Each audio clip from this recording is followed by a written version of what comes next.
Hébreux. Chapitre 3.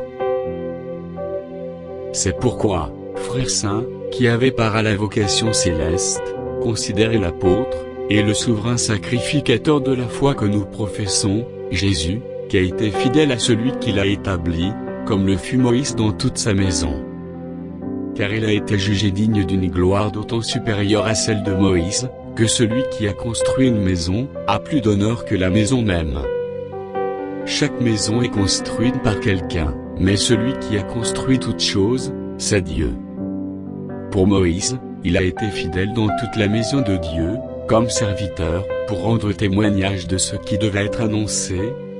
Mais Christ l'est comme fils sur sa maison, et sa maison, c'est nous, pourvu que nous retenions jusqu'à la fin la ferme confiance et l'espérance dont nous nous glorifions.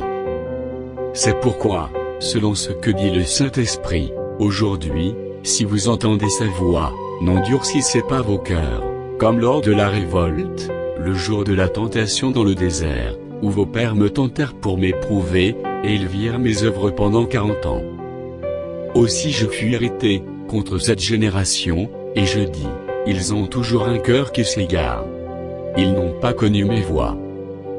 Je jurai donc dans mes colères, ils n'entreront pas dans mon repos.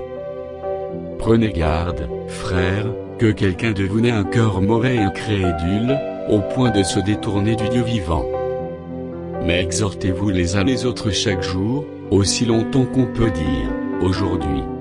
Afin qu'aucun de vous ne s'endurcisse par la séduction du péché. Car nous sommes devenus participants de Christ, pourvu que nous retenions fermement jusqu'à la fin l'assurance, que nous avions au commencement, pendant qu'il a dit, aujourd'hui, si vous entendez sa voix, n'endurcissez pas vos cœurs, comme lors de la révolte. Qui furent, en effet, ceux qui se révoltèrent après l'avoir entendu, sinon tous ceux qui étaient sortis d'Égypte, sous la conduite de Moïse? Et contre qui Dieu fut-il irrité pendant 40 ans, sinon contre ceux qui péchaient, et dont les cadavres tombèrent dans le désert?